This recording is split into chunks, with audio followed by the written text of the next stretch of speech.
So how many of you have children or children in your life that you want to grow up to be happy? Or what if I told you they could grow up to have the lives of their dreams, in a career that they love, doing what they love, surrounded by people that they love, making piles of money? Would you want that? Raise your hand. Yes. What if I told you you could have that for yourself? Who wants that? Have you ever heard the phrase, kids don't do what you say, they do what you do? What if I told you that the children in your life are going to live their lives the way that you live your life?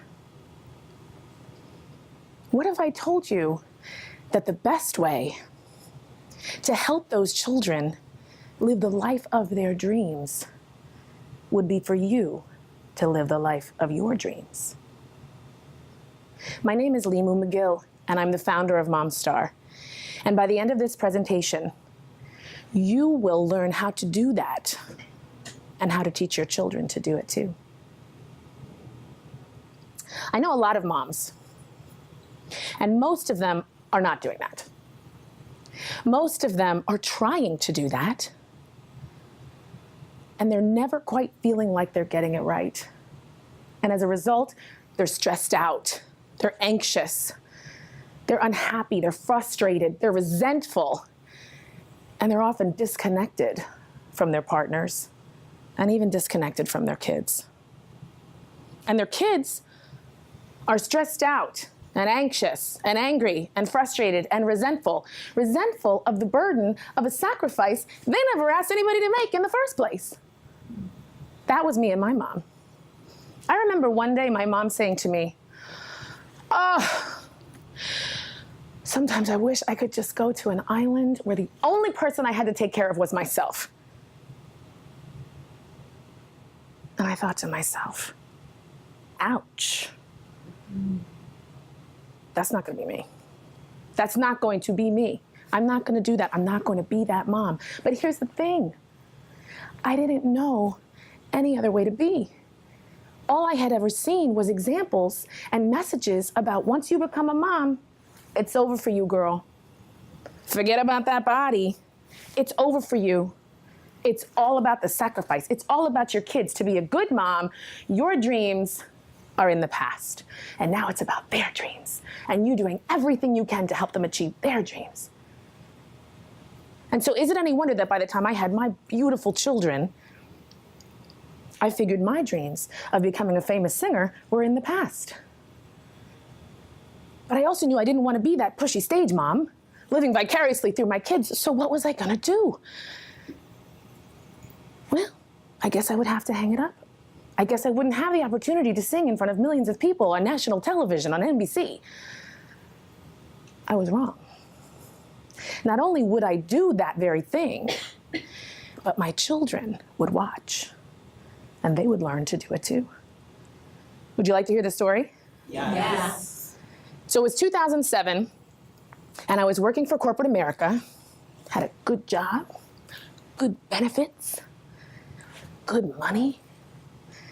I had 3 gorgeous children, handsome husband, 6'2", green eyes. I had the dream. I should have been happy, and I wasn't at all, because I was working for a company, a toxic company, and we were all miserable. We were living in shared misery every day, 9 to 5. And when I tell you this company was toxic, I mean it was toxic. People were dying. There was a woman who was in a performance review, and she was getting completely dressed down by her boss, and she had a heart attack, and she died. She came out on a stretcher. There was a man who was facilitating a training session, and he had some mysterious brain infection, and he had a seizure right there on the floor in front of the class. 2 women in my department had miscarriages. I only worked there for 2 years. Toxic. And I wasn't much better. I was having nightmares every night. I had cystic acne. I was having breakdowns at work multiple times a day, and at home it was worse. I was snapping at my kids, I was yelling at my husband, and I didn't know why I was so unhappy. until one weekend I went to visit my mother and I read a book that changed my life. It talked about the law of attraction. It talked about how changing your language and lining it up with intention to match what you wanted in your life could result in anything you wanted. And that complaining would just bring you more of the same. That's all we did. We went to work and we complained more than we talked about anything else. I was like, oh, shit. Okay, well, I've got to change something. But what do I want to do? I couldn't bring myself to say I wanted to be a famous singer. That was too scary.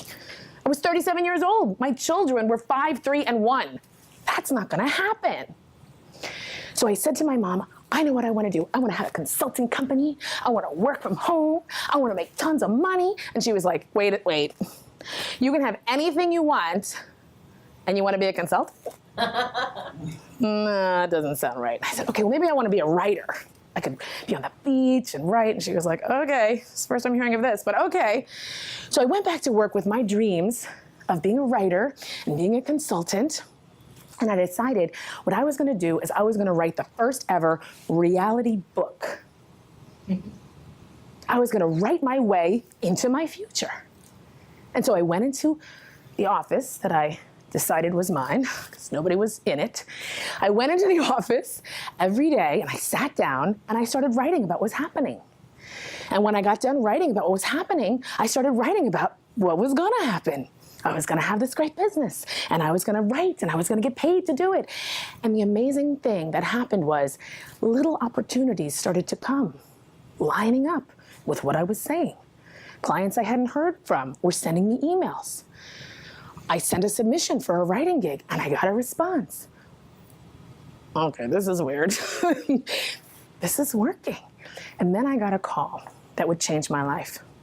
A friend that I hadn't talked to in a very long time called me and told me about an audition for a reality show. They were looking for singers. And she said, Liimu, you have to do it. I said, I can't do it. My 3-year-old has a birthday party and then we got to go to the Y and blah, blah. And she said, no, you don't understand. You can make an appointment. Please, you have to do it. And to this day, I don't know why it was so important to her that I do it, but it was important to me that it was important to her. And so I did it. I went to the audition and I got a call back to sing for Patti LaBelle. And I went to the audition with Patti LaBelle. And I was like shaking. And I sang my song. And at the end, she said, oh, baby, why are you shaking like that? Are you scared? I said, no, Miss Patti, I'm not scared. I'm shaking because I feel like my whole life has led me to this place. And she said, well, girl, you better claim it. I said, I'm claiming it. Right? And then I found out I was in the choir and I went home to my husband. I said, there's going to be a lot of rehearsals. And he said, do it. You have to do it. And so I started going to rehearsals and people were getting solos and I didn't care. I was just so happy. And so I went over to Miss Patti. I said, Miss Patti, can I get a picture? She said, sure. I leaned in to take a picture and she said, girl, why are you not singing this song? Well, I don't know, Miss Patti. The truth was I didn't know the song, but I wasn't going to tell her that. I don't know, Miss Patti. She said, well, you need to sing that song.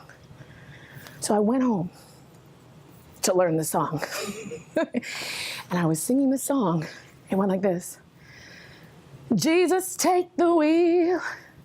Take it from my hands. I can't do this on my own. I'm letting go. Give me one more chance. Save me from this road I'm on. And I started to cry. Just like this. It's not acting. This is real.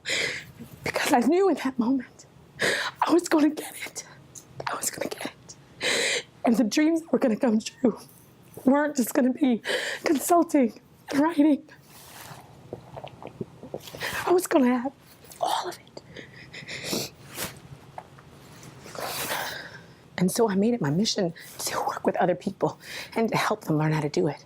And for 9 years, I did it for free. Anybody who would ask. I did. I swear, I did. And then I asked for community and I asked to learn how to make it a business. And that's what it is today. 9 years later, I have $1 million business. I have wonderful relationships with my kids. My 13-year-old has 400,000 followers on social media, a huge launch pad for her dream of being an actress. And my 14-year-old just finished her first EP, And we're moving to LA because I support their dreams. And last night, my 14-year-old said to me, I want to be a singer. I do. But you know what I want more than that? I want to be a mom just like you. Oh. And that's MomStar. MomStar is about finding your star, shedding whatever limiting beliefs you're currently holding that are holding you back from claiming it, and then building the right mindset to bring it into your experience. So if you'd like to learn more about how to find your star and bring it to light, I ask you to please just reach out to me and let's have a conversation about how I can help you. Thank you.